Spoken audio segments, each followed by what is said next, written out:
Assalamualaikum warahmatullahi wabarakatuh.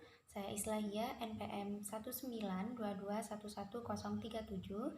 Di sini saya akan membahas media pembelajaran yang saya buat, yaitu tentang kebutuhan dan alat pemuas kebutuhan. Langsung saja ke pembahasan media pembelajaran yang saya buat, yaitu tentang kebutuhan dan alat pemuas kebutuhan. Tujuan dari media pembelajaran yang saya buat ini yaitu agar adik-adik bisa lebih mudah untuk memahami dan juga lebih mudah untuk mengingatnya.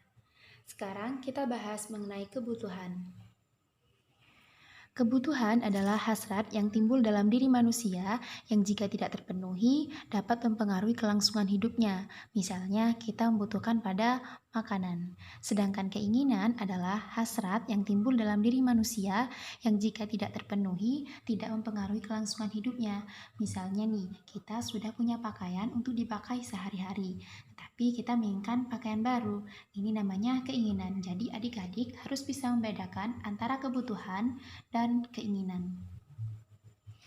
Dan ahli ekonom membagi kebutuhan menjadi 4 bagian. Yang pertama berdasarkan intensitasnya, yaitu kebutuhan primer, kebutuhan sekunder, dan kebutuhan tersier. Kebutuhan primer adalah kebutuhan yang harus dipenuhi. Jika tidak dipenuhi, dapat mengganggu kelangsungan hidupnya. Misalnya, kita butuh pada makanan, kita butuh pakaian, kita juga butuh pada tempat tinggal. Dan ada kebutuhan sekunder, yaitu kebutuhan yang timbul setelah kebutuhan primer terpenuhi. Misalnya, kita membutuhkan televisi. Dan ada kebutuhan tersier, yaitu kebutuhan pada barang-barang mewah. Misalnya, kita menginginkan mobil mewah, kita menginginkan perhiasan, dan lain-lain. Yang kedua, yaitu berdasarkan sifatnya, yaitu kebutuhan rohani dan kebutuhan jasmani. Kebutuhan rohani adalah kebutuhan yang berkaitan dengan rohani. Contoh, kita beribadah, mendengarkan ceramah agama, dan mendengarkan nasihat tentang budi pekerti yang luhur. Dan ada kebutuhan jasmani, yaitu kebutuhan yang berhubungan dengan jasmani dan fisik. Misalnya nih, kita membutuhkan pada makanan, kita butuh olahraga agar badan kita lebih sehat, rekreasi, mendengarkan musik juga termasuk pada kebutuhan jasmani. Yang ketiga, yaitu kebutuhan berdasarkan waktu, yaitu kebutuhan sekarang dan kebutuhan yang akan datang. Kebutuhan sekarang harus dipenuhi sekarang juga. Misalnya nih, kita sedang sakit, jadi kita membutuhkan obat. Dan saat kita lapar, kita membutuhkan makanan.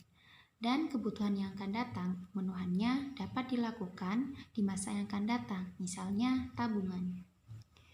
Yang terakhir, yaitu kebutuhan berdasarkan subjeknya, yaitu kebutuhan individu dan kebutuhan kelompok. Kebutuhan individu adalah kebutuhan perseorangan atau individu.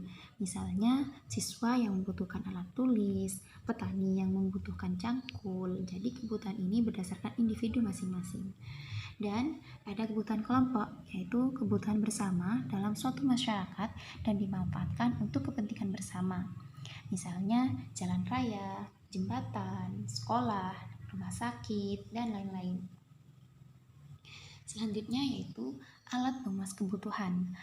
Alat pemuas kebutuhan manusia berupa barang dan jasa.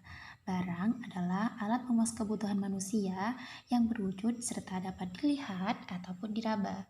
Sedangkan jasa adalah alat pemuas kebutuhan manusia yang tidak terwujud.